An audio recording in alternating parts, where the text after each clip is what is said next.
Hey, welcome and good evening to everyone. This event is about responsible debate, and I'm hoping that we will have indeed a responsible debate. We've got a number of really interesting speakers, I hope, including one coming in from St Andrews, where she teaches. Hello. Unfortunately, this is I can't see anything. So, unfortunately, this is Freshers' Week in St Andrews, so Alice wasn't able to join us in person, but we thought we'd bring her in by via teleconference so that you could hear her contribution. And one of the things that I think you need to know is that while she's absolutely gigantic behind me, in real life she's not quite that large. Myself and Alice are both directors of the Centre for Responsible Debate, which is an organisation we set up following our time as members of the Young Academy of Scotland, which is, of course, associated with the Royal Society of Edinburgh. During our time there, we created a charter for responsible debate, which brought together a set of principles about how we should do debate. We didn't just dream this up ourselves. We went through a quite participatory process to do that. We came up with 9 principles in 3 groupings. So we think debate should be informed, we think it should be respectful, and we think it should be inclusive. And I think all 3 of our speakers this evening are going to talk about different elements of how debate can be those things and how we can really focus on the practice of debate, not just the topic that we're debating, but the way in which we do that, because we think that's really, really important. As I often say, 2016 was a terrible year for democracy in very many ways, especially if you think about the United States. But it was a great time for us because we were able to see the challenge and do something about it. And we're really hoping that by having more of that debate about debate, we can really make people think about how it is they interact with one another and make decisions together. So we've got 2 other panelists this evening. I've got Hanna Dushkovna, who is a Ukrainian lawyer and mediator. We've got Maggie Chapman, who's a member of the Scottish Parliament for the North East of Scotland. And I'm not even going to attempt your portfolio because it's so comprehensive. So I'll let you do that when you speak. And I'm just going to ask people to speak in order. We're going to have short contributions from the panel. Then we'll go out to you for a Q&A session. And hopefully we can be responsible. We can have a debate. We can disagree, but we can do so in a way that produces something productive. So I'm going to start with Hanna, and then I'm going to go to Alice, and then I'm going to come to Maggie. So, Hanna, do you want to start us off with some of your thoughts on what makes for a responsible debate? For me, as a lawyer since 2013 and as a mediator, so for someone who doesn't know, mediator is a professional who helps other people resolve conflicts peacefully using negotiations. So for me as a lawyer and a mediator, it's probably crucial and important when we debate or negotiate with someone. We need to follow, first of all, such thing as a respectful way of dealing with other people, Because sometimes it's probably not so important for other people what do we say, but the way how do we say, how do we approach other people is crucial and meaningful. The words we use, the words of violence and force, or the words of love, peace, and understanding.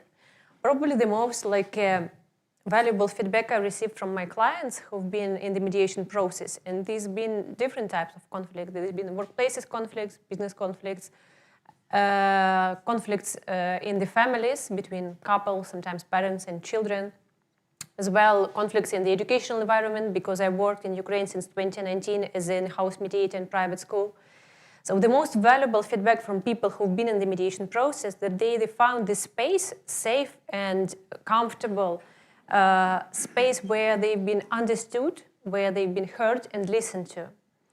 So these are the most powerful things people can achieve if we try to be respectful, if we listen to people, listen to with their way and intention to understand rather to respond or to ask something. And when we bring to the negotiation table diversity. So when we bring people with different perspectives, with different backgrounds and experiences, we can achieve really something powerful and crucial and create some powerful solution and agreements as a achievement of these negotiations, discussion, conversation, or debate. Excellent. Yeah, thank you. Thank you very much, and I'm sure that will prompt some questions from the audience. I'm going to hand over now to Alice, who I can't see but is behind me. And Alice, if you want to make your contribution, 3 to 5 minutes. Perfect. Thank you very much. And I'm very sorry not to be with you in person. So I think it's very helpful to think about responsible debate as everyday piecework. We all know, we've seen lots and lots of examples of the ways in which debate over the last few years has actually helped to drive conflict, the ways in which inflammatory political slogans drive conflict, quite literally on the streets sometimes, the ways in which people's freedom of speech gets suppressed, censorship, oppression, the discussion of contentious issues can flare into all sorts of polarization and conflict. And exaggeration and misinformation and ad hominem attacks and the othering of outgroups and so on, all of that helps to drive conflict. So there are ways in which some of our styles of debate are really driving conflict, but it's also the case, an equal truth is that dialogue is very much at the heart of peace building. And as Hannah has just been talking about, some of the skills that are required in mediation, in diplomacy, skills like active listening, the use of careful use of language, inclusion of diverse voices, slow thinking, iterative dialogue, sense checking, fact finding, a sense that we're all on a learning journey, sometimes the acknowledgement of wrongs and so on. All of those are important tools in peace building, and they're equally important tools in responsible debate. So that's the sense in which I think that we should think about responsible debate as everyday peace building. The research that I do looks very much at the power of stories in the world and the way in which stories are world building, the stories that we tell, the words that we share, the narratives that we write and compete with others over. They shape how we think, how we feel, how we behave, how we make decisions. So what we need to do is move to more collaborative rather than competitive storytelling, where we're seeking common ground and where we're seeking common good as well. And in that sense, responsible debate ought to be very much outcomes focused, looking ahead to solutions rather than the kind of debate where we're flag planting, where we're trying to score points or winning an argument on the day, but looking well beyond that, looking towards the wider outcomes. And that requires us to be open-minded, to have epistemic humility, as some philosophers would put it, to be ready, in other words, to change our minds. That is progress, not a U-turn that we should decry. Responsible debate is reflective, it's thoughtful, it's slow, it's questioning, it's exploratory rather than just affirming established viewpoints. And really crucially, responsible debate needs to be inclusive. It needs to be wise to structural and systemic inequalities. We need to think about whose voices we hear and whose we don't, whose platforms are more powerful and more influential, and who we need to bring more to the table, more often to the table, more inclusively to the table. And we need to think also about whose expertise and authority carries most weights and why, and how we might go about changing that. And alongside inclusivity, we need diversity, because different people's viewpoints are learning opportunities, differences of perspective, and making space for different stories, different histories, different ways of describing and thinking about the past or the present or indeed the future. That's very much a learning opportunity that we shouldn't be afraid of, that we should really embrace. And then one final point, that in responsible debate, and I learned this from a colleague of mine who's a social psychologist, he talks about empathy as a human superpower, we as a species are very unusual in being able to empathize, in being able to walk in another person's shoes through our imagination. And if we can use that well, and bring that into our debate, it means we can listen open-mindedly, we can try and seek common ground, we can look for goodwill, and work constructively and collaboratively on what I, as I say, see as everyday piecework. Thank you so much, Alice. That was, as always, extremely informative, and I think you really captured a lot of the work that we've done together and with the RSE. And I'm going to hand over to Maggie Chapman now, who's an MSP for the member of the Scottish Parliament for the North East of Scotland. And I'll let you tell us which portfolios you've got and talk a little bit about your experience of responsible debate. Thanks, Peter, and good evening, everyone. Thank you for inviting me to participate in this. I think as a politician, I have a very privileged position when it comes to talking about debate. Within the Scottish Parliament, I'm the Scottish Greens spokesperson for justice, equalities, human rights, and social justice. And so social justice obviously can mean everything, and I take it to mean everything, because I'm interested and some would say nosy about most things. But I think listening to both Hannah and Alice speak, there are a couple of threads. What we've heard are quite aspirational hopes for debate, for political debate, for debates in the family, for debates in the education setting. And I think many of us who've had direct experience of direct political debate would probably think that it falls a very, very, very long way short of the kind of listening with the intention to understand, that everyday peace building, that conflict resolution. And maybe in some ways that's not that much of a surprise, because if politics is about anything, I think it is about conflict. You know, if it were easy to manage resources, if it were easy to make decisions, then it would be easy to do. But politics comes into its own when people disagree, when people do come into conflict, either with one another or with ideas and with those positions. So I think that's really, as a politician, my role and my colleagues' roles should be to take this notion of conflict, but how to deal with it in a way that is informed, that is inclusive, that is respectful. And I think we fall very, very short on that, particularly when you look at what is held up as the political set pieces of a week. Prime Minister's questions or First Minister's questions. They are not edifying spectacles of political debate at all. And I think what you don't see is some of the really, really profoundly good work that politicians do. So within the Scottish Parliament, we have a committee system that is designed to play a scrutiny role, so a scrutiny role for legislation, but also a sort of interrogative role to question and to find out more about an issue through inquiries. And in those committees, we are supported to do that. We are well resourced to do that. We have committee clerks and researchers who help prepare information for us. We have witnesses that we can call in to those discussions, and we can really, really get to know the subject matter that we're grappling with. So we are supported to be informed. We are supported to be as knowledgeable about the topic as possible.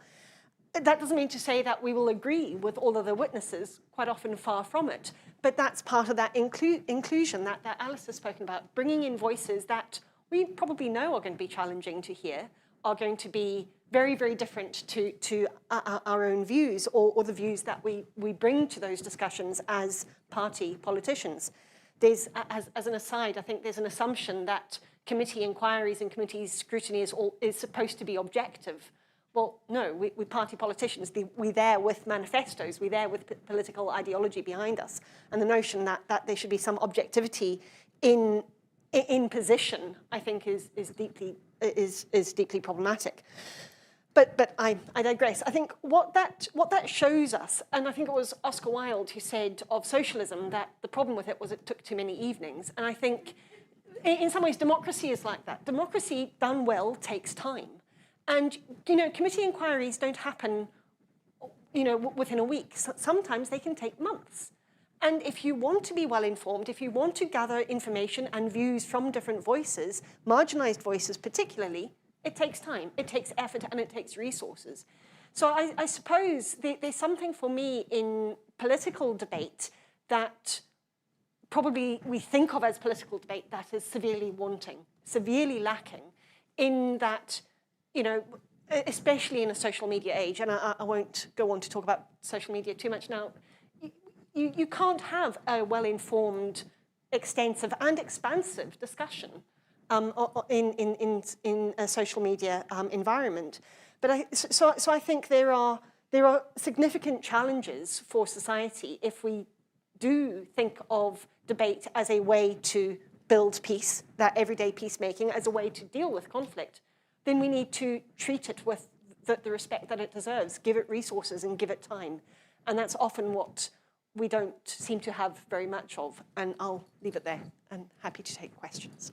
Thank you. I think that was very invigorating, and I think it's also helpful for us to think about the places where we do have a real focus on dealing with conflict and approaching issues where there's real division. I mean, I suppose for me, there's a really interesting thread on Twitter, which is what I insist on calling it, by a Welsh academic called Richard Wynne-Jones, who talks about the moment at which the referendum for Welsh devolution was won in 1997, and the referendum was won by fewer than 10,000 votes in a country of just over 3 million people. So it's a very tight margin. In fact, I think it might have been 52-48, or maybe even tighter than that. And he talks in great depth about the ways in which those who wanted devolution reached out to those who didn't and tried to allay their fears. And he posts this thread in sort of mid-2017, just at the point at which Brexit was becoming really divisive as an issue. And he points to the difference between the way in which those who wanted Welsh devolution and who'd won a very narrow victory approached their task of delivering Welsh devolution, and those who had won a victory in Brexit and who were taking that as a sort of winner-takes-all approach. And I think there's something really interesting about those two different approaches. And of course, the thing is that almost everybody in Wales now supports devolution. They've upgraded from having an assembly to having a parliament. The powers of the Welsh Assembly at one point almost outstripped those of the Scottish Parliament, despite the years of work in Scotland. And I think that reflected the consensus building around the objective, the reaching out to people from the other side. So, I mean, Hannah, I wanted to come to you and ask a little bit about a concept that we, in constructing the Charter for Responsible Debate, spent quite a lot of time on, which is losers' consent, which is where in a debate you structure it in order to make sure that the person who loses is confident that the result is one they can live with, not one that's become a victory over them. And I just wondered if you had any thoughts on how that might work in your work. Since I started work as a mediator and receive positive feedback from the clients that it works in the workplaces, in their families, I was thinking about doing some educational events to promote this kind of knowledge and skills and to equip youngsters, workplaces, adults, parents with the same knowledge and skills, and to become our society, to create more like a peaceful, ecological society. Because from my perspective, rather to sit and wait for conflicts, it's better to work on prevention. Yeah, it's better to educate different generations of people rather to deal with the conflicts. Of course, conflict is essential. It's something what is inevitable, and we will face with the conflicts lots of times during the day. And the only one thing, we need to understand how we will manage and cope with the conflicts. I like the quote of Charles Lixon. He's an Austrian conflictologist. He says, if you don't have conflict in your life, double check if you've got a pulse. So it means we will have lots of conflicts in our life, yeah? Since we've grown up and we are children, yeah? We are youngsters. We will have lots of conflicts with the families, with our siblings, with the parents, in the schools, colleges, universities, in the workplaces, in businesses. And the one thing, how do we deal with this? And the concept which I like and which lies as a basis, as the foundation in the mediation approach, this is the concept of nonviolent communication, which was founded by Marshall Rosenberg. Probably most of you heard about him. This is an American researcher, and he said that there are no conflicts on the level of interest, people's interest and needs. And the conflicts exist on the level of positions. So what does it mean? So imagine the triangle, yeah? Or iceberg, better iceberg, because it will be easier to visualize. So visible part, which is seen here for our eyes, these are positions of people. So what do usually people say? You're wrong, you're right, this is truth, this is false. And this is level of position, so this is quite emotional level. So what is under the surface? This is level of people's interest and needs. So, and what are the basic people have interest and needs? This is need of respect, being understood, need to be supported, in help, food, security, to be safe physically and emotionally. This is well people's needs. Financially being secured and safe. This is well people's need and interest. Rest, family, to have someone who loves us, yeah? Friendship. These are all people interest and needs. And what I try to say, when people express their vulnerability, when they speak on the language of love about their interest and needs, what is under the surface, there are no way and no sense to have conflicts, yeah? But when the people go on the level of positions, when they start blame each other, when they start criticize each other, when they start fight and create lots of confrontation on the level of positions which are on the top, on this level we have got conflicts. And to recognize people's interests and needs, we don't need to have to put a lot of effort. There are 3 golden questions which we use in the mediation to help people recognize their own interests and needs and as well understand people's needs of the opposite person. So the first one, what is really important for you? So what do you want to achieve, yeah, from this conversation, from this issue, from this problem? The second one question, why it is important for you, yeah? Because when people say, I want, for example, a car, yeah? It sounds like an interest, but it's not an interest, it's a position. When you ask why it is important for you to buy this car, I don't know, to have this car, the person could say, I want to have this status, yeah? I want to be recognized in the society, for example, or I want to have a comfortable drive every day to my job or pick up and drop off my kids. So it's about comfort, basic comfort.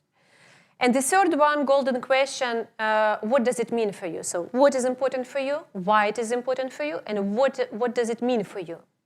So when we ask these questions, we have a chance to go deeper under the surface from the level of positions to the level of interest and needs.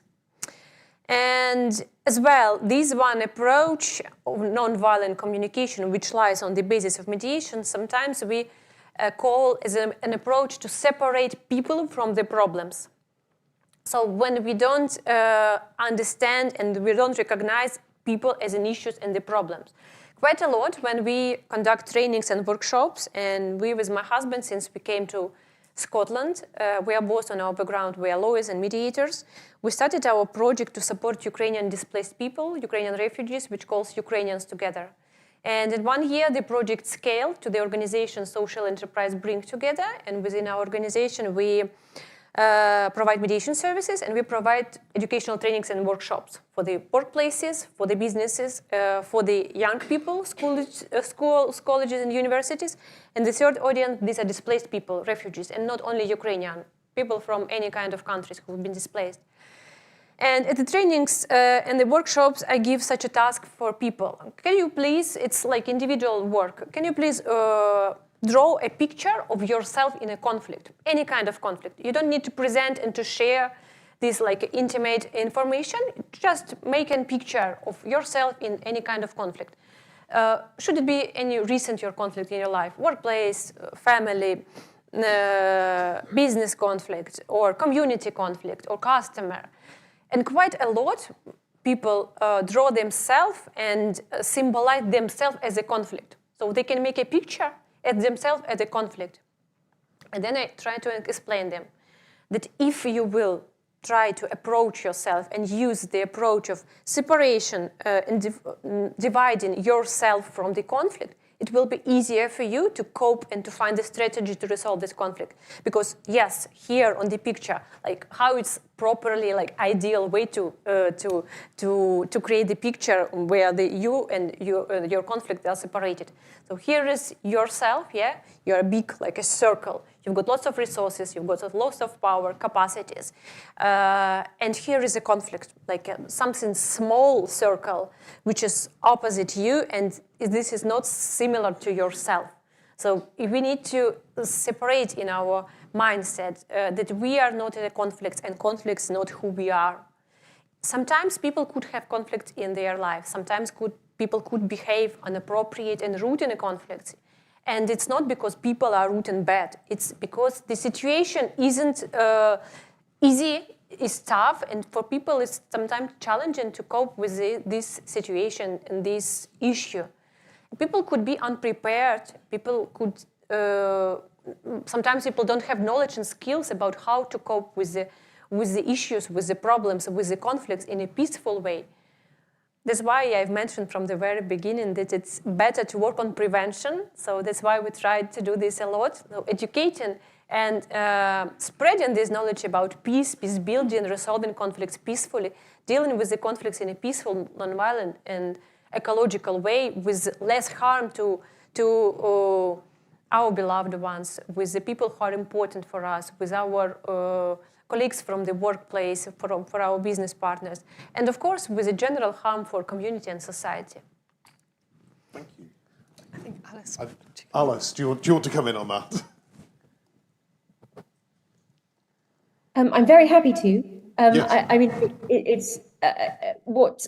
So Hannah has said lots of really important and very interesting things. And really, one of the things that she's underlined in that is the labour of responsible debate, the hard work. Maggie talked earlier about the resources and the time that are required as part of it, but also the emotional labour and the emotional resilience. At the start, I set out as a really aspirational set of characteristics for responsible debate, and that's potentially idealizing and potentially naive. That's what I do want to underline, is that the resilience and the labor of that is not to be underestimated.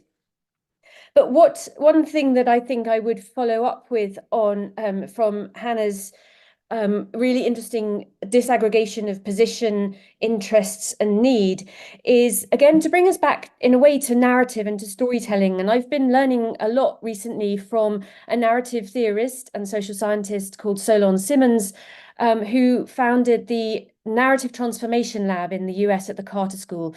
And the Narrative Transformation Lab really explores the potential of storytelling for social change and for peace building. And part of the work of that involves really understanding what he calls story grammars. It's a phrase actually inherited from Roland Barthes originally. And by that, what he means is the devices, the techniques, the habits that we have of communicating with each other that actually often mean that these operate at the level of position. We have habits of communication that really set out our position. But if we understand those habits, if we can really unpick the way in which a political speech works, the way in which a kind of a really, the way in which a tweet works, I'm going to still call it Twitter too, we can dig down a little bit more actually to explore the interests and the needs. Now, not all of us are communicating where we have a mediator present and we're all really separating the conflict from the person and so on. And so what we don't always have an interlocutor who is willing to stand back and who's willing to actually go down to the level of need and stop going on about position. And one of the things that often happens in a conflict or a debate that's not going well is that we talk past each other. So a classic example is the ways in which people in the UK have lately been talking about refugees and asylum seekers. So there is a group of people who are using very inflammatory, violent rhetoric, demonizing, othering refugees and asylum seekers, really representing them as a dangerous other, a threat, and so on. On the other hand, people who want to push back against that are busy quoting statistics. Refugees are a net contributor to the economy, for example, the number of asylum seekers who work effectively and brilliantly in the NHS, let's say. The problem there is that stats don't weigh. It's not a form of narrative that actually lands with the people they're trying to persuade. So really understanding really understanding different narrative strategies, being self-aware about our own narrative strategies, and being able to read other people's, and then think, well, okay, these moves don't work, but maybe this move starts to get you meeting somewhere in the middle, somewhere where you can talk, where you can peel back from position to interests and needs. And then just a final point on to come back to losers' consent, Peter, which you asked about, and bring that together with that iceberg of position, interests, and needs. I think that on any given issue, it is the case actually that often our needs are all not so far apart from each other. So let's think about Scottish independence. If we peel back from our various positions on Scottish independence, our needs are really remarkably similar. We all want to live in a society that's economically successful, where we're not going to be struggling financially, where we are going to have a functioning health service, where our education system is going to work. We disagree about how we get there, but if we peel back to our needs and actually start to find common ground, then you get to a position where you can build back up from there, and you start to get losers' consent because you've built that common ground, that common purpose, that sense of shared purpose, as part of the debate, as part of the discussion. And although you might not have got the outcome that you wanted, you can see that actually you do have things in common with the people who voted the other way, and that ultimately all your needs are up to a point of interest here. Thank you. Losers' consent in politics? Yeah. Interests, needs? I mean, as Alison and Hannah have been talking, I've been thinking, I think the notion of losers' consent I really like, but I also really struggle with it, because I don't want to consent to a political position that I find morally repugnant. I don't want to consent to something that I find so appalling according to my own worldview and my own ideology. And I get that need to separate me from the conflict. But I think there's something one of the issues that we could possibly talk about in this space is the prison system, and what role the prison system has in keeping people safe, in creating livable communities for everybody, or in ensuring that people who don't abide by the generally agreed rules of society are, if not punished, at least have some mechanism of being held accountable for bad behaviour. And I think, I am never going to consent to a position that is about locking people up and throwing away the key. That's just not where I am. I'm a Green. So that's never where I'm going to be. And so I struggle with that notion of losers' consent until we start to talk about, as Alice did, the outcomes. What is it for? Is it just about safe communities? Is it about making sure that our neighbourhoods are safe, that we don't have violence on our streets when we walk out the door? And there are other ways of then thinking about the prison system and the justice system more broadly. But I think one of the elements in this, and maybe this is where some of these discussions inevitably go. And we've talked a little bit about Twitter and a little bit about social media, but I also think about mainstream media as well, and the kinds of narratives. If peacemaking, if we need to be telling stories, if we need to be better at storytelling and at narratives around the kinds of worlds we want to create and sustain, then we need the media to support us and sustain us in that. And so often the media, social or mainstream, is motivated to do exactly the opposite. It wants the conflict, it wants the violent language, it wants the aggression, it wants the clickbait, for want of a better word. And I think that's where one of the principles that I think is probably the hardest to achieve in a political situation, that assumption that your interlocutor is acting in good faith. Because I know fine well that people I debate with in the debating chamber, which has a very, very different dynamic to the committee work that I described earlier, that sort of time, that time invested scrutiny and discussion and getting to grips with. The debates in the chamber, they flashes in a pan, that they happen and then you move on to the next thing. And I know fine well that my colleagues are not engaging with me in good faith, especially when they use ad hominem attacks. And I think that kind of it erodes any capacity for any sense of loser's consent, because I don't want to consent to that. I don't want to consent to that use of violence, whether it's against me, whether it's against the issue, whether it's against the people I'm there speaking on behalf of. And so I think there's a really knotty interconnection between the notion of loser's consent and everything that goes into it, and some of the other principles in the Charter that talk about, acting in good faith and assuming good faith in the people you're engaging with. The notion that we can actually disagree agreeably all the time, because I don't want to be agreeable when somebody is holding a position that infringes on minority rights, for instance. I don't want to be agreeable. I want to be as disagreeable and as loud about my disagreement as I can, because that's maybe I'm just belligerent. But I do think there is a challenge in there, and I suppose I come back to one of the points in what I said right at the start. We don't practice debate. We don't practice disagreement in society in a way that is safe.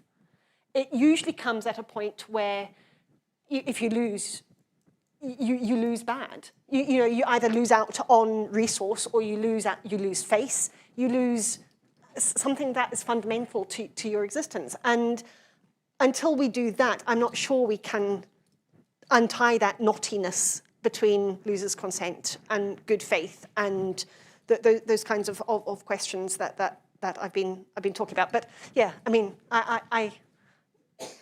I suppose that's why I'm interested in this as a discussion. That's why I'm one of the few parliamentarians to have signed the Charter for Responsible Debate, because I do think it's important, because some of the decisions that we make as politicians have the power to kill people.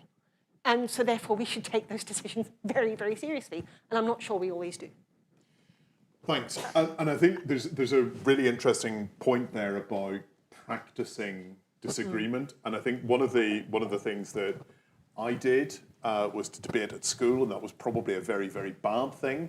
And I just wanted to come to Alice, because I know you've done a bit of work with schools debating and trying to move that away from the quite technical form of debating that I practiced at school and into something that's more consensual. Do you want to talk a little bit about the Ethics Cup and our engagement with that? Yes, I think Maggie made a really important point there, that how we learn and practice debate is important, and we actually don't spend a huge amount of time learning or indeed practicing it at all. But the one context in which we do, Peter, is very much what you described, which is some schools have debating clubs, and they tend all to be on a model which is a competitive zero-sum game, where you achieve points for the effectiveness, but not necessarily So for the rhetorical effectiveness, but not necessarily for the ethics of your argument, let's say, where you are assigned either to oppose or to propose. And so you are arguing for a position that you do not necessarily hold yourself. So you learn how to be wily and put points across that are not necessarily representative of who you are. And that's a debating tradition with an incredibly long history. I'm a Roman historian by training, and it comes right out of ancient debating schools and ancient approaches to debate, which see it very much as combat and very competitive. I've been fortunate, along with Matthew Chrisman, who was one of the other people who put together the Charter for Responsible Debate with Peter and John O'Connor and myself, to have been working with a colleague at the University of St Andrews called Ben Sachs-Cobb, who runs the Ethics Cup, which is a really different kind of debating competition for schools around the UK. And that is a competition that has its roots in the ethics of philosophy, in moral, in epistemic humility, in moral philosophy, and in ethical politics. And the students who take part in that are marked on their ability to build on, well, they're marked on their ability in the first place to put forward informed, reflective first speeches. What then happens is Team B comes along and has to respond constructively. Sometimes they might disagree, but they need to disagree constructively. Sometimes they might agree. And one of the things that the two teams are allowed to do is both propose the same motion. They don't have to be on opposing sides. So they can agree with each other. But the idea is that the Team B then builds on Team A, and then Team A responds in a way, again, that's constructive, that might be underlining, factual errors, let's say, because that's an important thing to point out, but without being kind of all crowy about it. But to build continually constructively. And then Team B comes back for a final riposte. And the judges, and I've been lucky enough to be one, really reward that sense of integrity, which is an old-fashioned word, but it's one that we really need. That the well-informed nature of and the reflectiveness of the arguments, that's very, very important. And then the sense of collaborative, building something that's more than the sum of its parts. So in an ideal world, a debate is really successful when teams A and B have come away with something much more informed, much more reflective and thoughtful and better than either Team A or Team B were proposing on their own. And that's, in a sense, that's in a nutshell, the sort of the heart of the Ethics Cup. With other University of St Andrews students, I've also been experimenting a little bit with debate as peace-building practice. And so my students have been doing things like debating the role that social media can play in peace building through 3 different methods. And one was to use the Union Debating Society and have them, they were very kind enough to host a debate, which was "This House opposes the use of social media for peace building." And we had a very traditional style debate where people opposed and proposed, and someone won. But then my students did something called Chatty Wednesdays, which some of you who've watched Fleabag might have heard of. It's a TV program where on a Wednesday in the cafe, which the main character runs, all sorts of people from different backgrounds come together and talk to strangers that they've never met before about anything and everything. So the idea was that people would come in and explore the same motion, how can social media contribute to peace building, but in that very informal setting with tea and cake. And it was very, very exploratory. And then we did another session actually with Hannah facilitating, who trained us all in mediation techniques in advance. And we learned some really useful things from those experiments. We learned, again, the value of slow, iterative debate, of exploratory debate. We learned that it's very satisfying to land a rhetorical hand grenade and come away with a win, but that it's actually more enriching and more informative to spend the same amount of time actually finding out what other questions we need to ask and sharing perspectives from people we've never met before and wouldn't normally hear from, of different generations, different backgrounds. It's, in a way, it's less satisfying to come away with more questions than answers, but in the long run, if we see debate as an iterative process, it's much more productive, because we really are doing what the Ethics Cup does, which is we're doing something that becomes more than the sum of its parts.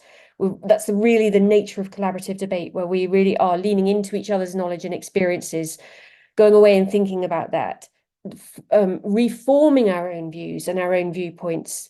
And in that dialogic setting, we're not so wedded to our original position. So we're much more willing. There's no face to lose, in a sense. We're much more willing to grow, to learn, perhaps even to change our minds.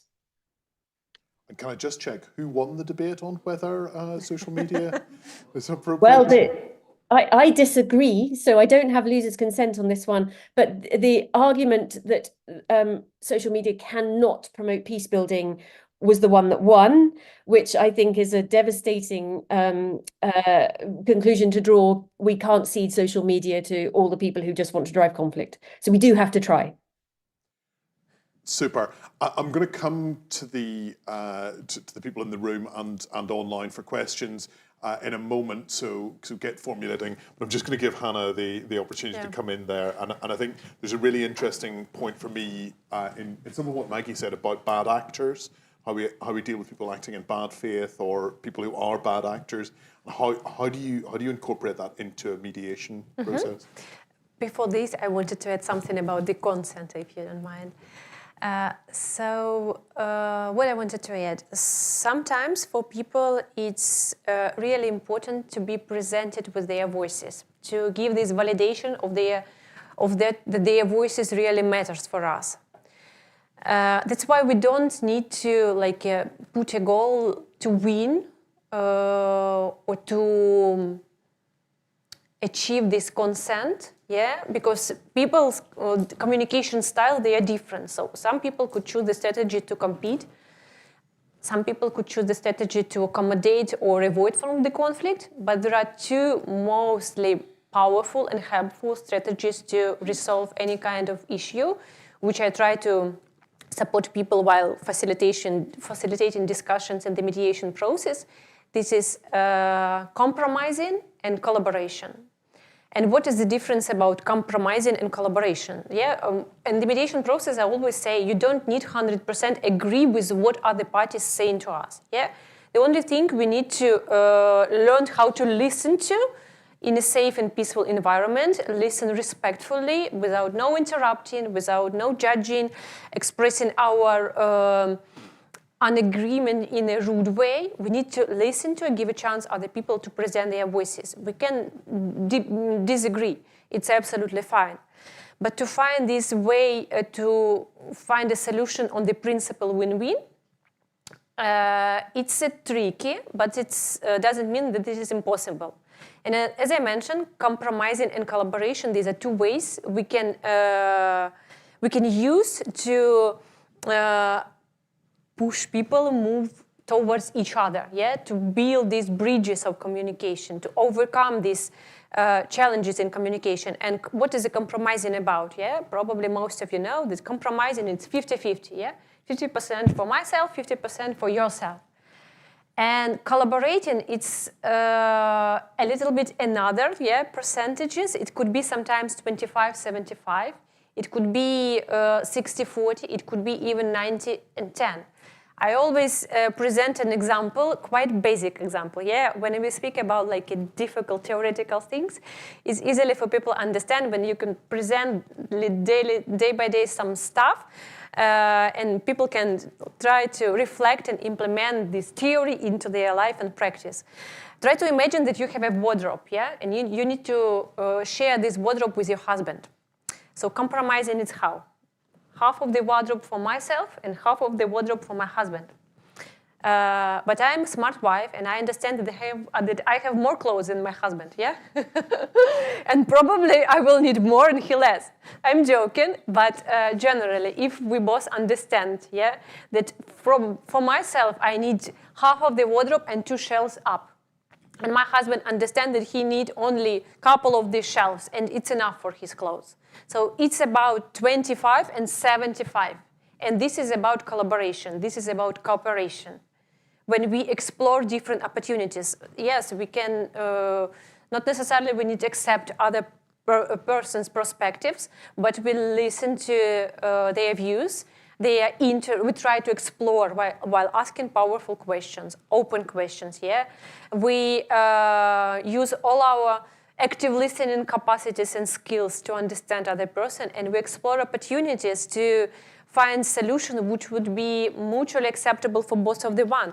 And I want to share with you with a quote of Joseph Joubert, who is a French writer, who said, the aim of the argument or of discussion should not be a victory, but a progress.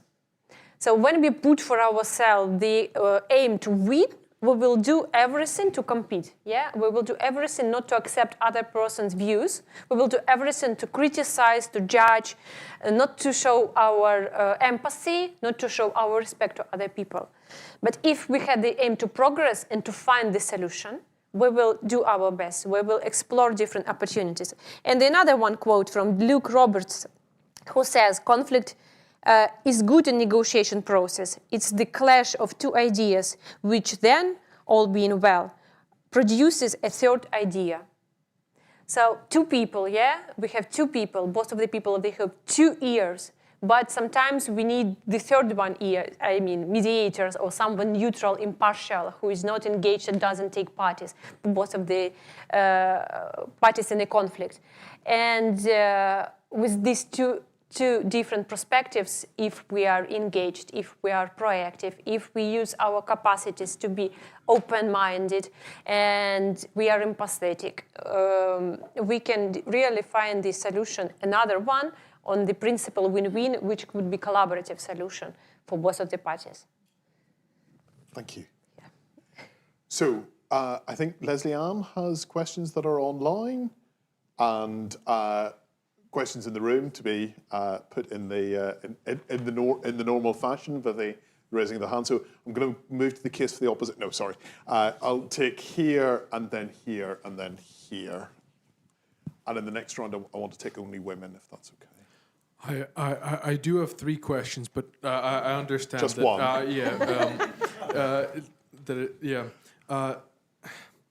The first one is that to Maggie Chapman, and it's more of a brief question. So if you'll allow me just to, and that one is that given the response to Hamza Yusuf in his discussions previously with other leaders, how much do you think it's possible and even relevant for the Scottish government to interact with any other governments? And then the second one is about who is marginalized. Because when we talk about who's marginalized, we obviously have countries which have been hurt more than others, but we have individuals in, let's say, even the UK, who feel that effect more. For example, let's say a plethora of Russians who don't have necessarily Russian investors, but with whom businesses have decided not to interact because they're afraid of the response.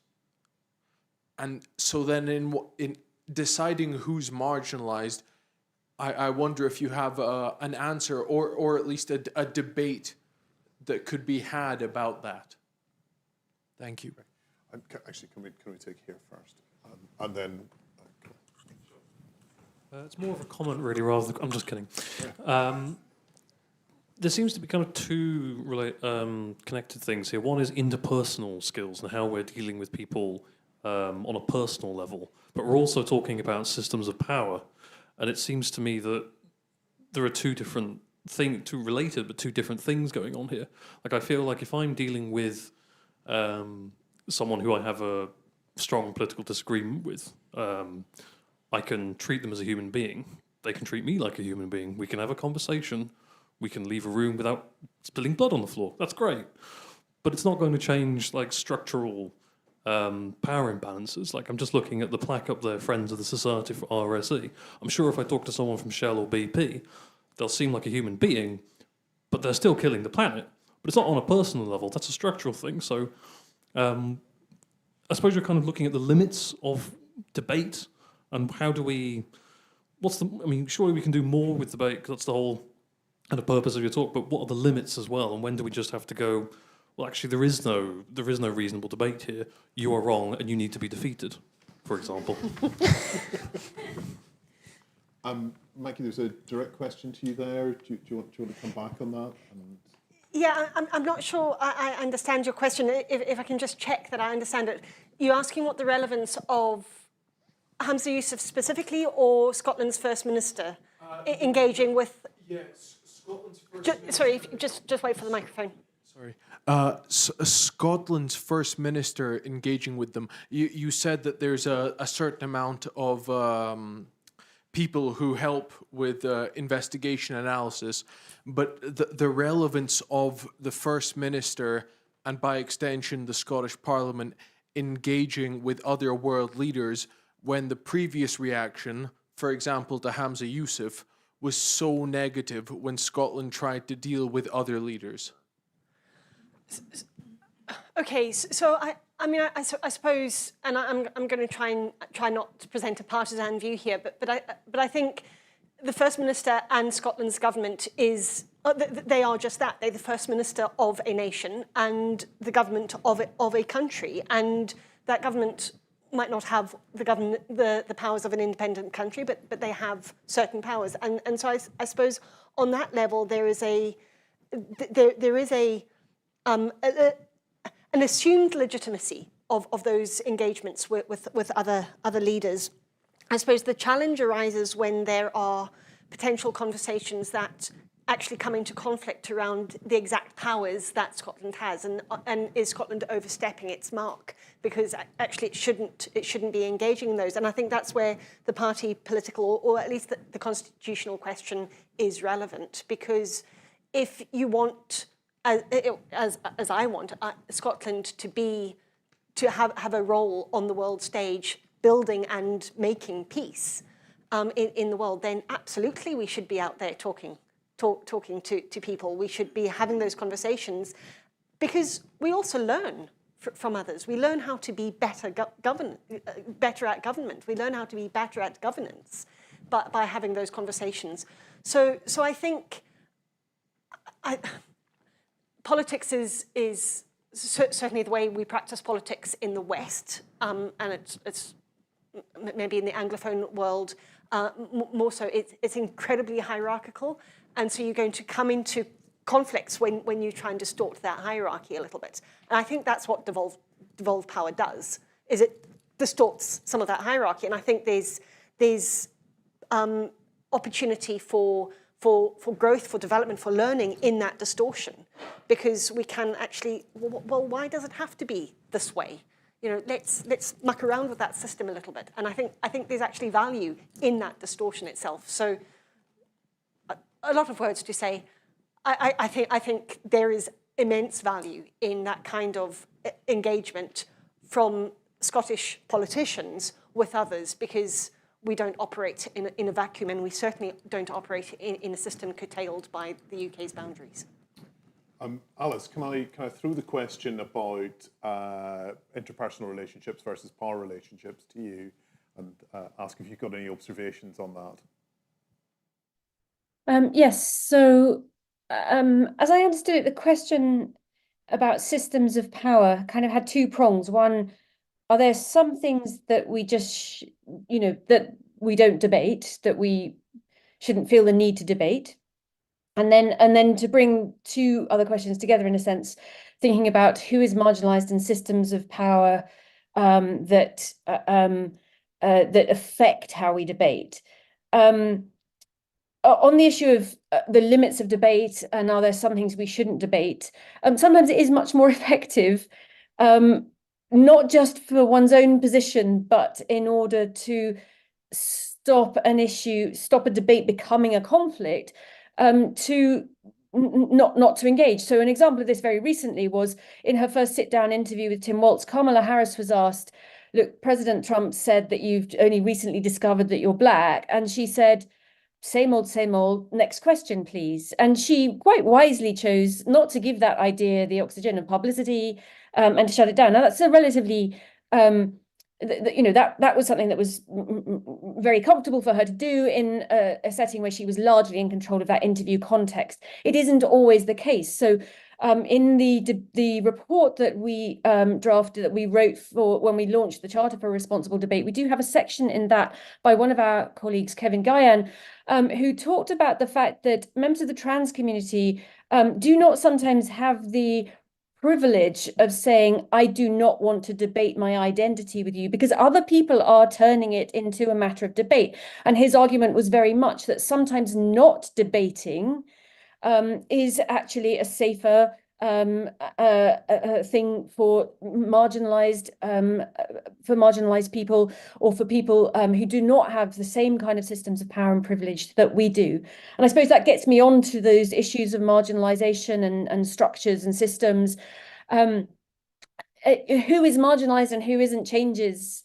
Some people who've been marginalized have been marginalized for a very long time, but geopolitics, which the questioner referenced in terms of the Russia-Ukraine war, for example, and the Gaza-Israel war, bring the spotlight on some communities in different ways, that evolves quite quickly sometimes. Rather than dealing with a very, any particular political marginalized group, I just want to bring children into the picture here, just to think about the ways in which we might really rethink structures of debate and systems. So we tend to carve out separate spaces for children to contribute to political debate, and indeed separate genres in which they can do that, separate media. So children might be invited to do an art competition, or to write some poems on a topic, or to attend a children's parliament, or to attend a sort of a youth gathering. We tend to treat young people as people who are not actually full-grown political subjects. They're future adults who will become political subjects, but we're not going to include them until they are. Some of the colleagues that I've been working with on the peace building side of things argue very vehemently against this, and argue for understanding young people as people who can be experts not just by experience but by research, as people who have agency and who have voice and who are political subjects. We only have to think about Malala, Greta Thunberg, all sorts of other people who've shown what young people can contribute to debate. And then we peel back from that and think, well, what does it mean to strip away some of our cultures of debate, frankly, not just the generational assumptions that we have, but sometimes the misogyny as well. And I'm looking at Jeremy Clarkson right now, who's commented very, very derogatorily about Greta Thunberg, for example. What does it look like to strip that back and to think about including young people at the table, not as people who take time out of school and campaign almost from the outside rather than from the inside? So it's those kinds of questions that we can ask ourselves when we're thinking about, I think the question is absolutely right. We can't just keep thinking about how we change our interpersonal relationships. The other part of the piece is thinking about how we change our systems and structures. I want to add, as for the limits of the debate, when I started my career as a mediator in 2019, I quite often received a question, in what kind of conflicts mediation is a suitable way to resolve conflicts. So in which areas we can use, where to find these limits where mediation is suitable and not suitable. Because mediation is not something like a panacea, yeah? It's not something we can use always in any kind of sphere, sectors, and relationship. And my response was, mediation is a suitable way of resolving conflicts when people are happy to sit in front of each other at the negotiation table and speak. Speak about painful things, about emotions, about their disagreements, about what was done well, what was appropriate or inappropriate. So when the people take the adult decision to sit in front of each other and speak. So my answer would be probably to understand where the limits of the debate. It's important to understand the intention. What is the intention of people who are trying to debate or sitting at the negotiation table? Is this something appropriate, really peaceful, on the way to build this peace and achieve peace building? or the intention is to blame, criticize, judge, to find someone who is guilty, to make someone insulted. So what is the real intention? Or to provoke someone to feel like emotions, yeah? Maggie and Alice mentioned that unfortunately, in lots of times in the social media, the goal is to raise lots of negative emotions, yeah? And at the workshop with the students at the St. Andrews University, which Alison mentioned, when the guys asked me when someone doing some comments in the social media and I want to respond in really negative way, I want to protect myself, I want someone feel defeated, I always ask, what is the goal? What the goal you want to achieve? What is the intention? So this is the first probably point. We need to ask ourselves while doing this step into the debates or negotiations. The next one is our real will. So, and here I wanted to add the quote of Nelson Mandela. So, no problems is so deep that it can't be overcome given the will of all parties through discussion and negotiation, rather force and violence. The third one thing, it's about voluntariness. So what does it mean? So I will project onto the mediation process, and quite a lot project you to the mediation process.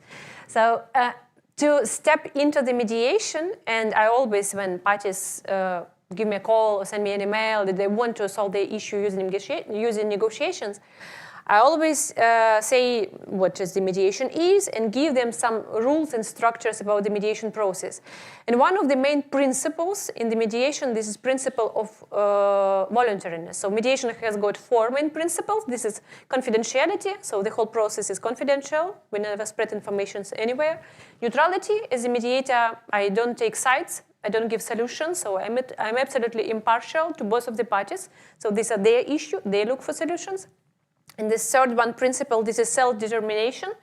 So parties look for the solution which will suit for both of them.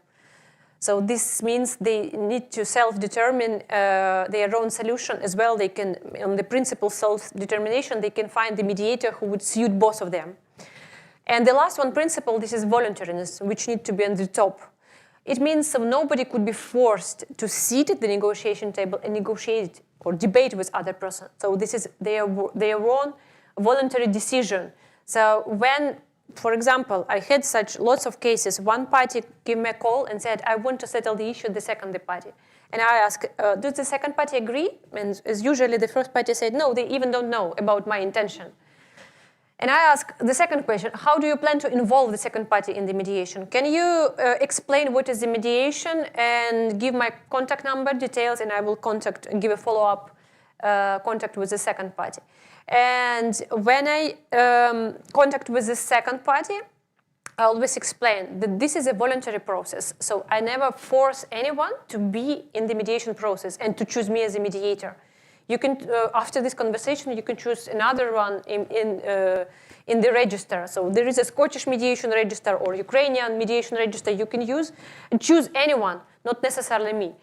And the second one, the thing I always say, if you take a decision to step into the negotiation process, it doesn't mean you need to be here from the end from the beginning to the end.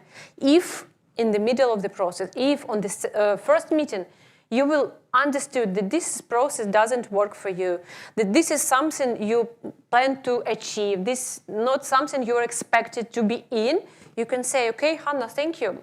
I want to step out, and this is absolutely fine. It's appropriate because the most powerful thing I try to reverse and to give back to people that they are responsible for their life. I'm here to support both of them.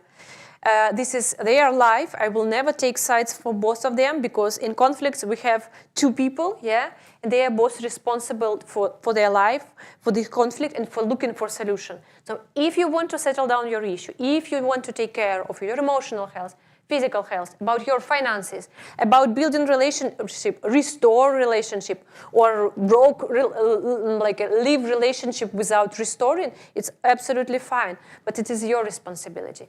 If you want to take this choice, you can do this step voluntary step to step into the negotiations and try. I never give any guarantees. I always say that I will support both of you, and you do these steps to try to find mutually acceptable solution for both of you. So yeah. Thank you. I wanted to come to another round of questions. So probably not men this time, although we had one from the last round down at the front here. We have one online. So should we start with the one online, then one down here, and then I think one in the middle? Is that okay? Yeah, we have a few online, but I'll just choose one to start with. We had one from Jane, I think was the first one to ask one, which said, social media has been referred to as a public square, as a public domain. If that's so, should the government own social media so that spaces can be regulated with the aims of responsible debate? That's from Jane online. So can we take a couple of other questions? I mean, I think there's a really interesting thing there around the regulation of social media, because at one point just before an election, Facebook, which was at the time the main social media platform, decided to close a load of groups, which were the way in which people were communicating with one another. And I think that was really problematic for our democracy. Sorry, come here. Another, but former politician.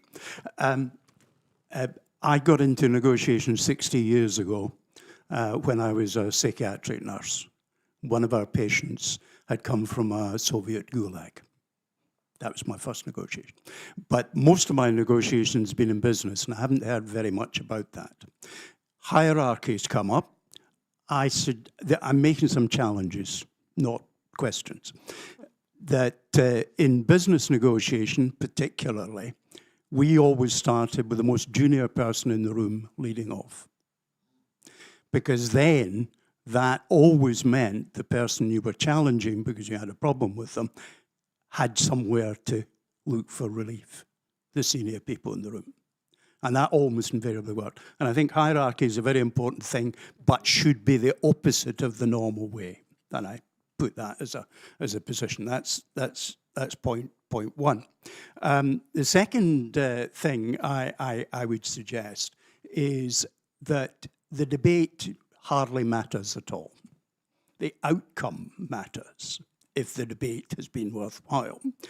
And I think you get successful outcomes is the person who feels themselves relatively powerful in debate actually creates a valid and acceptable exit point for the person who feels weaker in the debate. And I haven't heard that articulated at the moment. And the other one is humour in debate, particularly in Parliament. And it can reset a debate. I think the current Scottish Parliament is very unfortunate. Relationships weren't formed because of COVID. It worked better previously, to be blunt about it. And I'll give you an example. 25th of October, 25, Billick, and Tory MSP, got very frustrated with me. And he got up and he said, Stuart Stevenson is a very special person. He can trace his ancestry all the way back to his mother. Even I laughed, and I still use the story. The point is, Bill reset the debate, and the debate kind of restarted in a better frame of mind. And I think that's applicable. So I think humour as well. I could give you lots of examples. There isn't time. Okay, I think we have one here. Hi, I'd like to come in back to talk about the Charter. And I know Peter and Alice have both mentioned this and how it's aspirational. I work with a charity that teaches the skills of debate and public speaking. And we go into schools all over Scotland, cover the whole region. And the debate that we look at is what you described as the traditional debate. And that is the main thing in Scotland. And they want to win competitions and they want to score points. And we have a Scottish national debating team that have just been in Belgrade and they've won the World Championships and they've been feted all over Twitter. They're going to Butte House tomorrow to be celebrated by John Swinney. So competition and competitive debate are the thing in Scottish schools at the moment. Now, when I read your charter, to me it seemed more aligning with what Scottish education has for their aspirations for responsible citizens. And my question to you is, how are you going to change the teacher training system at university level? And how are you going to get that sort of element into Scottish schools and change teachers' attitude towards how we teach debate and bring this element of responsibility? Because I do think it is important. And many of the kids I come across do have aspirations to go to Parliament, Maggie. They want to be MSPs. Some of them want to be First Minister. But if they're still in that sort of tradition of debate, scoring points, you're never going to get this aspiration that you want from your charter. So how are we going to change the system at grassroots level? Because nothing will change unless we change children's education. That's right. And I mean, as a direct response, I was an absolutely brilliant debater, and I didn't end up as an MSP. Alice, do you want to respond directly to that point, and then we can come back on some of Stuart's observations, and then maybe public ownership of social media? Yes, thank you very much. And please do get in touch with us behind the scenes, as it were, and tell us a bit more about the charity you work for. You have put your finger on a really important question. I think we need grassroots, bottom-up and top-down change. If political debate at the highest levels continues to be the kind that we see in First Minister questions and Prime Minister's questions, then that's the kind of debate that we're going to continue teaching. But you're absolutely right that we do also need to change that from the bottom up too. The way we envisage our Charter for Responsible Debate is not as a set of rules, but as a starting point for conversation and for experiment. And the idea that we have of it is that, in a way, it's not about asking people to stick to these guidelines, but actually asking people to think through these guidelines and to reflect on which of them are more difficult than others. So while trying to listen open-mindedly is not easy, which is one of our, listen carefully and open-mindedly is our fourth principle, for example, or aiming for accuracy, neither of them are kind of easy peasy. They're a lot easier than number 9, which is seek to identify common ground and shared purpose, because you can only do that collaboratively, right? So the aim of the Charter is slowly to get people to talk about debate and think about how they debate with each other. And in the report that we published, we have set up several scenarios for social media, for in the family, around the dinner table, in the workplace, as well as in public political debate settings and in educational spaces as well, where people might try out different principles. And we're just on the cusp of publishing a set of resources which are worksheets accompanied by videos absolutely designed at young people aged about 14 to 18 that hopefully will be circulated around schools. Slowly, we hope that the kind of culture of debate that's embodied in the Charter for Responsible Debate and indeed in the Ethics Cut with whom we're partnering will be something that schools get more interested in.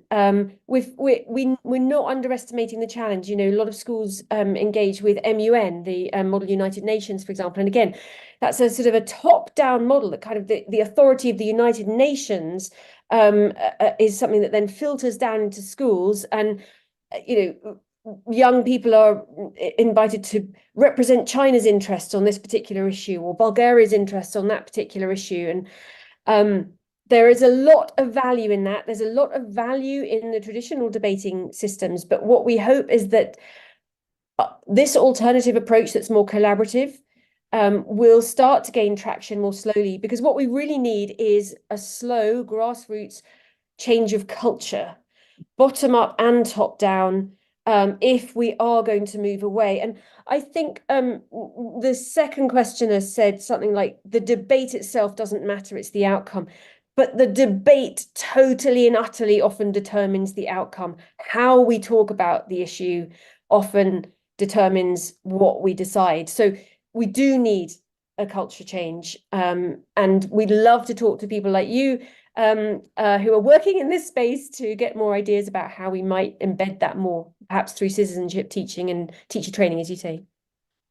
Hannah. Yeah, what I can add from my experience and what we are doing, because it's really a great question how we can spread this culture of communication, of dialogue, of peace, and embed these peaceful approaches into the different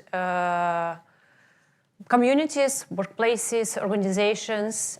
And because I really pretty much believe that if we will plant these seeds into the brains of youngsters right now, today's youth, tomorrow's leaders. Yeah, in future, these people will sit in a government, they will do businesses, they will work in a third sector, in the public sector, and it's crucial with what knowledge and skills we will educate them right now. What we are doing within our organization with the Bring Together, so second year in a row, we organize educational one-week training course. For example, so this year and last year for Ukrainian children in Tayside area in Dundee, we organized with the support of Cora Foundation, who funded the project, we organized one-week training course on mediation and peace-building skills.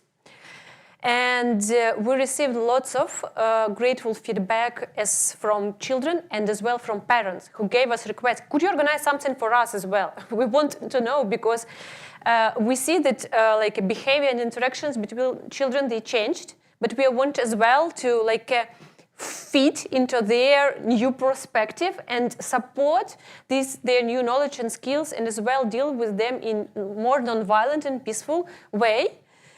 So this is the one thing we are doing, so promoting and organizing educational trainings and workshops for youngsters. And as well, since we came to Scotland, I joined Scottish Mediation and was qualified as a mediator with the Scottish Mediation Register. And last October, I joined the board of Scottish Mediation and joined their project, which calls Young Talk. So this project existed more than 3 or even seems to me 5 years, and was funded for with a different organizations. So I'm within this project for 1 year. So what is the main project goals of this project? So within all the schools in 5 areas, we organize 2 days peer mediation skills training. So, for example, last week I've been conducting with my co-trainer, 2 co-trainers, training on peer mediation skills for Bell Baxter High School in Cooper. And in previous couple of months, we've done trainings in Kirkcaldy High School, in Kinross Primary and Secondary School, in Madras College in St. Andrews. So we're doing such 2 days peer mediation skills training to promote mediation and mediation skills, and as well to help students establish mediation service within the school. So we train them to be mediators, peer mediators for their friends, peers within the school environment. So after we finish the training course, we support them with some resources, and the children who are quite active, proactive, who feel quite confident, they can become peer mediators within the school and mediate conflicts which could arise within the school environment. So this is another way we try to promote mediation and peace. Super. I'm just... I'm just going to come. I think we're nearly out of time, so I'm going to come to Maggie and Alice for some closing comments, and then back to Hannah for just a brief closing comment. So just to pick up on some of the points raised there about humour, letting your opponent have a way out.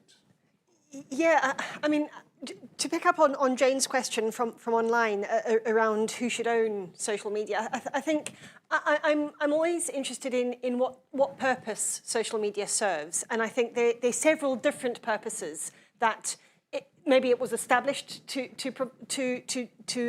undertake, and that has morphed into all manners of hell, I'm sure, for many people. But I think there are points of collaboration, there are points of community, and there are points of broadcast, letting people know about stuff. That stuff might be politics, stuff might be business interests, that stuff might be, where to go on holiday. It could be any of that kind of thing. And I think what I have seen happen so clearly is the commodification of community interaction in that social media space. And I think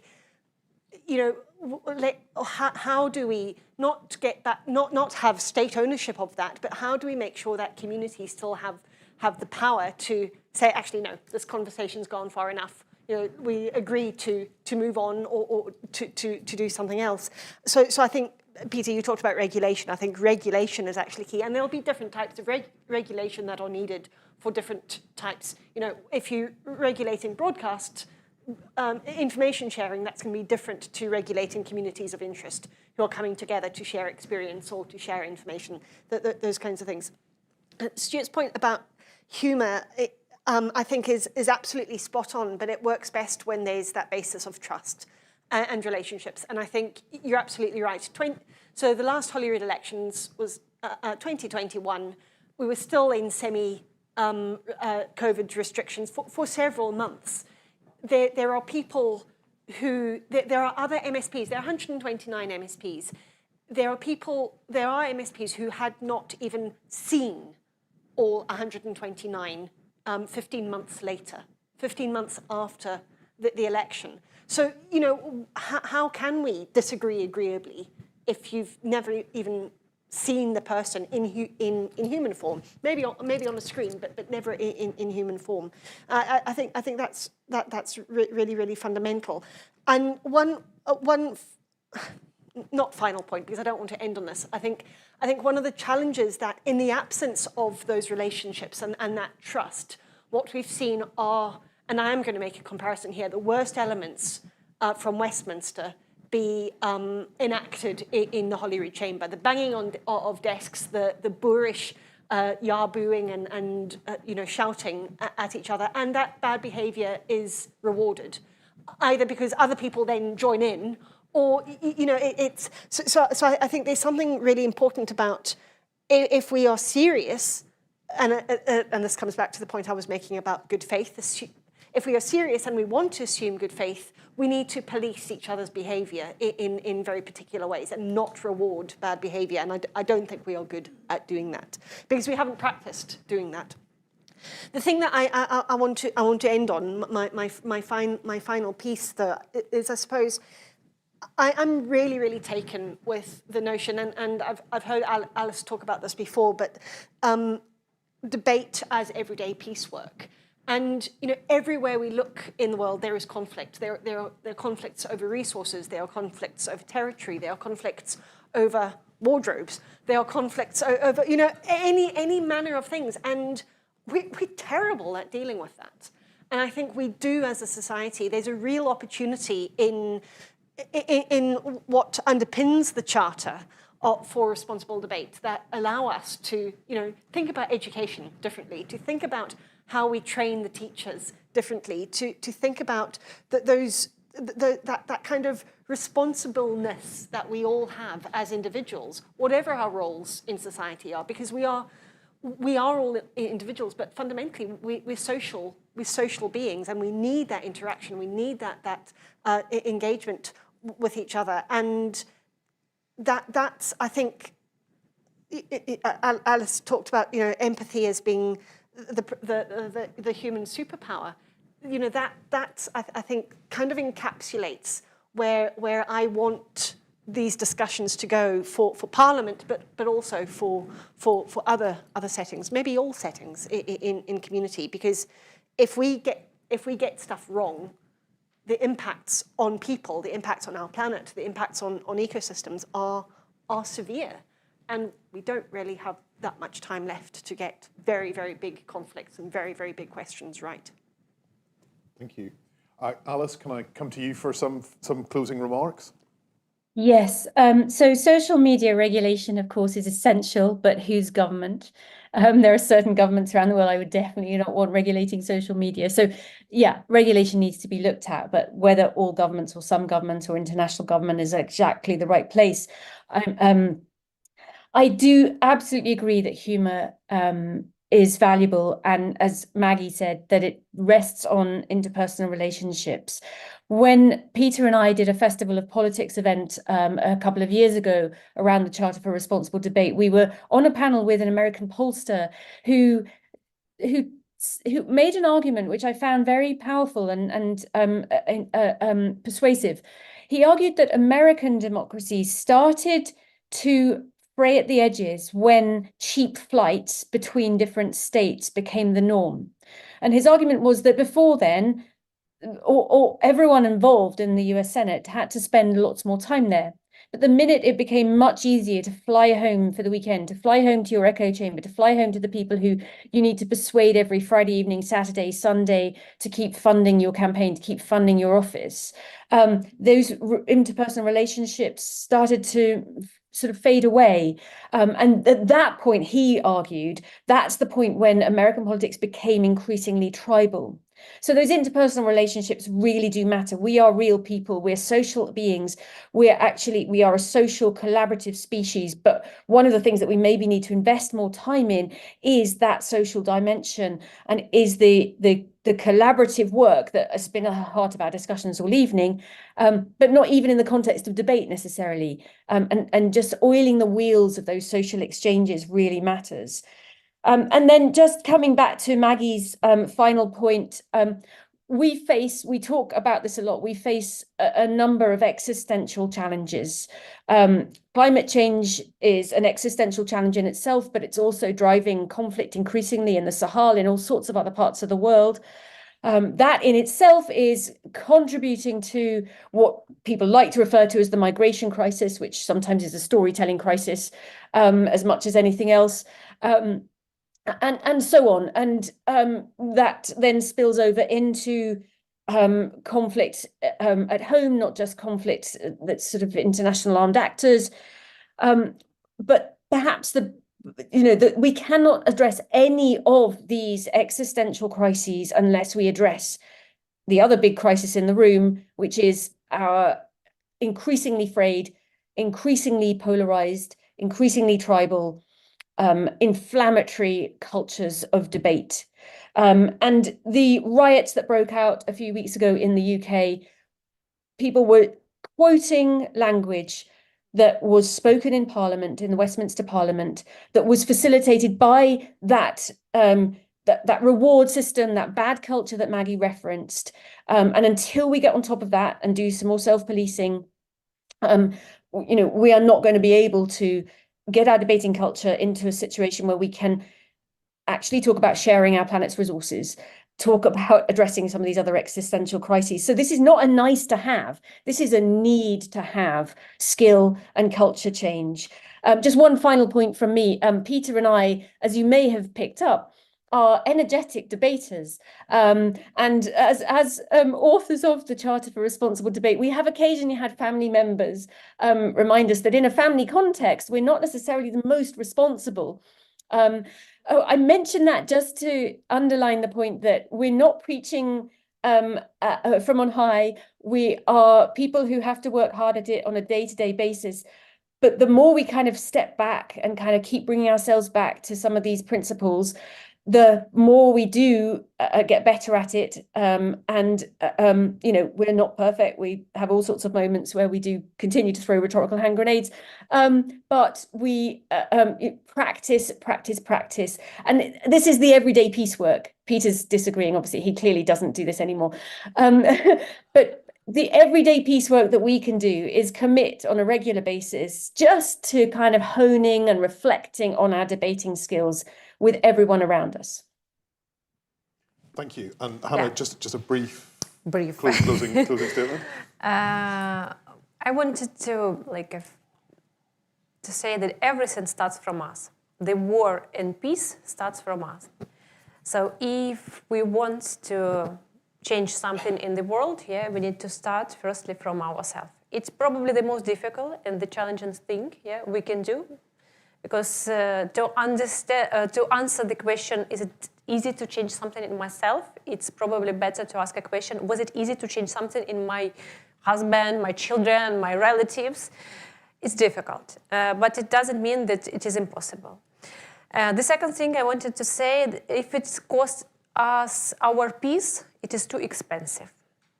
That's why the negotiations or any kind of conversation, even bad conversation, any kind of conversation, it's the best tool to spread, to achieve peace and to achieve any kind of development, growth. Thank you so much, and thank you to everyone in the room. I wanted to say a special thanks to the RSE staff who are fantastic at facilitating these events and providing a space for us to have this conversation.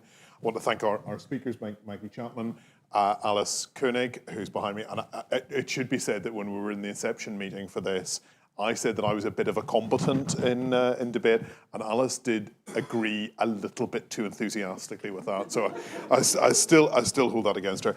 And Hannah, for all of your wonderful contributions. Thank you to those of you who joined online. I'm sorry we didn't get to more of your questions, but it's great to have you.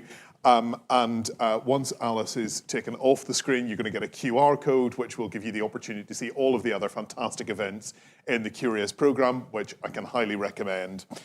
So thank you all, and thank you for what I think was a relatively responsible debate.